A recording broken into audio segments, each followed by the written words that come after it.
Section 4 of As A Man Thinketh by James Allen. Thought and Purpose. Until thought is linked with purpose, there is no intelligent accomplishment. With the majority, the bark of thought is allowed to drift upon the ocean of life. Aimlessness is a vice, and such drifting must not continue for him who would steer clear of catastrophe and destruction. They who have no central purpose in their life fall an easy prey to petty worries, fears, troubles, and self-pityings, all of which are indications of weakness, which lead, just as surely as deliberately planned sins, though by a different route, to failure, unhappiness, and loss, for weakness cannot persist in a power-evolving universe. A man should conceive of a legitimate purpose in his heart and set out to accomplish it. He should make this purpose the centralizing point of his thoughts.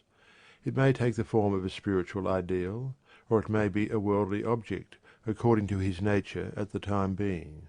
But, whichever it is, he should steadily focus his thought forces upon the object which he has set before him. He should make this purpose his supreme duty, and should devote himself to its attainment, not allowing his thoughts to wander away into ephemeral fancies, longings, and imaginings. This is the royal road to self-control and true concentration of thought. Even if he fails again and again to accomplish his purpose, as he necessarily must until weakness is overcome, the strength of character gained will be the measure of his true success, and this will form a new starting point for future power and triumph. Those who are not prepared for the apprehension of a great purpose should fix the thoughts on the faultless performance of their duty, no matter how insignificant their task may appear. Only in this way can the thoughts be gathered and focused, and resolution and energy be developed, which being done, there is nothing which may not be accomplished. The weakest soul, knowing its own weakness, and believing this truth, that strength can be only developed by effort and patience, will, thus believing, at once begin to exert itself, and, adding effort to effort, patience to patience, and strength to strength, will never cease to develop, and will at last grow divinely strong.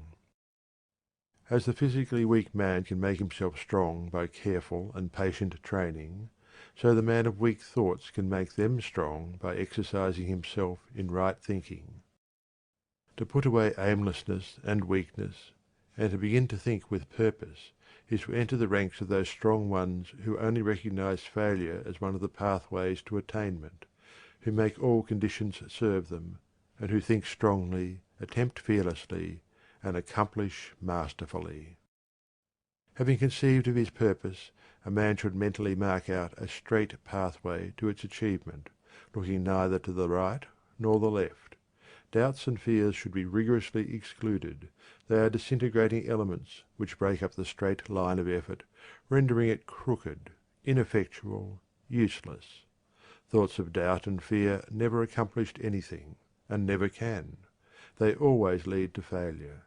Purpose, energy, power to do, and all strong thoughts cease when doubt and fear creep in. The will to do springs from the knowledge that we can do.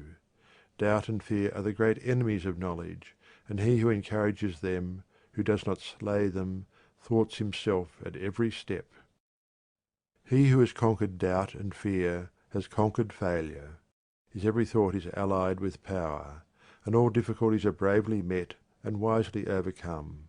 His purposes are seasonably planted, and they bloom and bring forth fruit, which does not fall prematurely to the ground. Thought allied fearlessly to purpose becomes creative force.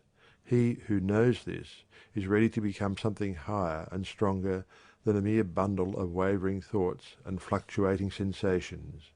He who does this has become the conscious and intelligent wielder of his mental powers. End of section 4.